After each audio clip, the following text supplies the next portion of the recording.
Esdras chapitre 4. Les ennemis de Juda et de Benjamin apprirent que les Juifs issus de l'exil construisaient un temple en l'honneur de l'Éternel, le Dieu d'Israël. Ils vinrent alors trouver Zorobabel et les chefs de famille pour leur dire : « Nous voulons construire avec vous.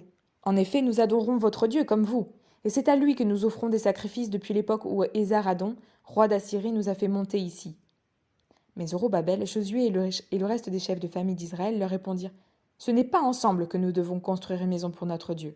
Nous la construirons tout seuls à l'Éternel, le Dieu d'Israël, comme nous l'a ordonné le roi Cyrus, roi de Perse. » Alors les populations du pays découragèrent le peuple juif. Elles l'intimidèrent pour l'empêcher de construire, et elles soudoyèrent des conseillers pour faire échouer son entreprise. Ces manœuvres durèrent toute la vie de Cyrus, roi de Perse, et jusqu'au règne de Darius sur la Perse. Ainsi, sous le règne d'Assuérus, au début de son règne, ils écrivirent une accusation contre les habitants de Juda et de Jérusalem. À l'époque d'Artaxerxès aussi, Bishlam, Mithrédate, Tabéel et le reste de ses associés écrivirent à Artaxerxès, roi de Perse. La lettre était écrite en caractère araméen et formulée en araméen. Réhum, le commandant, et Shimshai, son secrétaire, écrivirent au roi Artaxerxès la lettre suivante à propos de Jérusalem.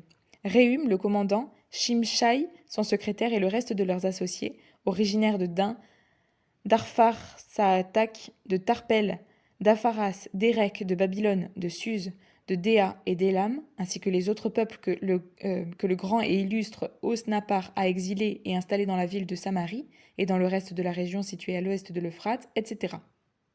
Voici la copie de la lettre qu'ils envoyèrent au roi Artaxerxès. Tes serviteurs, les habitants de la région située à l'ouest de l'Euphrate, etc. Roi, tu dois savoir que les Juifs partis de chez toi et arrivés près de nous à Jérusalem reconstruisent cette ville rebelle et mauvaise, en relèvent les murs et en restaurent les fondations.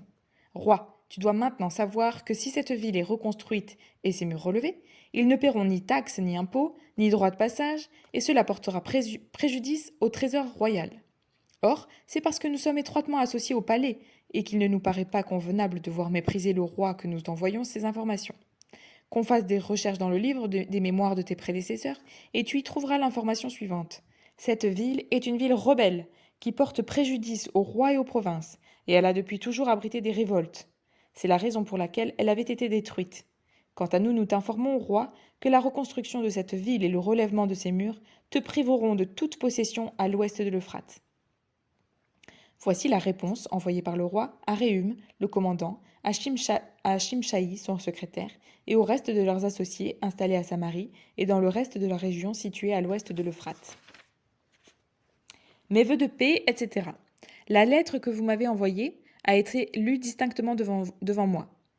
J'ai donné l'ordre de faire des recherches et l'on a trouvé que depuis toujours, cette ville s'est soulevée contre les rois et a abrité des rébellions et des révoltes.